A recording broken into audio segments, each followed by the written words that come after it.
The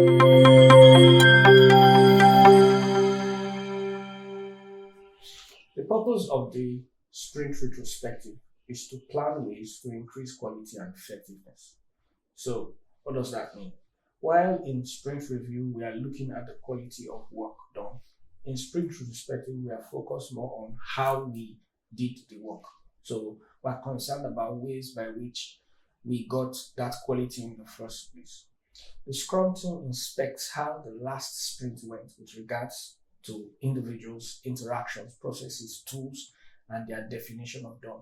Remember, we spoke about definition of done, and definition of done is the agreed upon quality of work that we want to deliver. It is the things that we agreed that we said we were going to deliver, and what makes us say that we have finished the work we set out to do.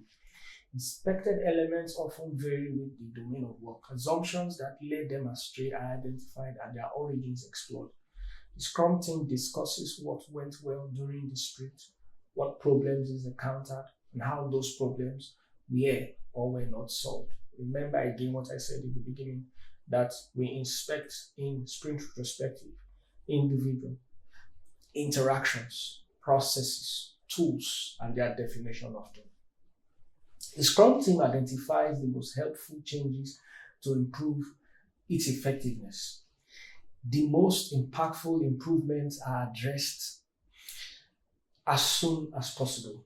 Now, they may even be added to the sprint backlog for the next sprint. So it is not clear that work that was not achieved in the previous sprint will be automatically carried into the next sprint. It is not clear because there's a reason why the work was not done. Maybe that backlog item was not as important as we assumed it to be. And by virtue of iteration and by virtue of actually working, we have come to realize that that is not what we intended to cover. The Sprint Retrospective concludes the sprint. So the last event of every sprint is the Sprint Retrospective. The last meeting. Who should attend the Sprint Retrospective?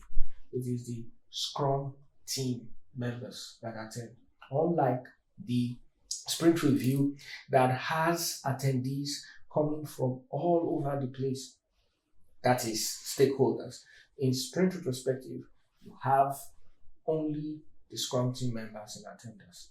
It is time boxed to a maximum of 3 hours. So it's 1 hour shorter than the Sprint Review for a 1 month sprint.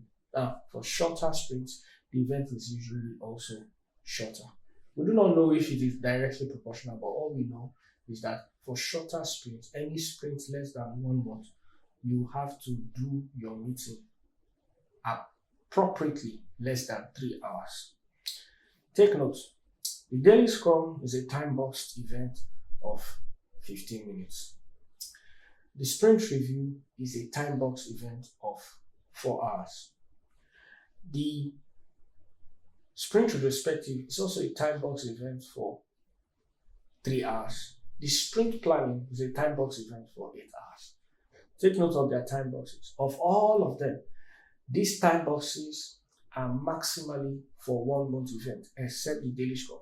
The Daily Scrum, no matter the length of the sprint, the time box for Daily Scrum still remains constant, 15 minutes.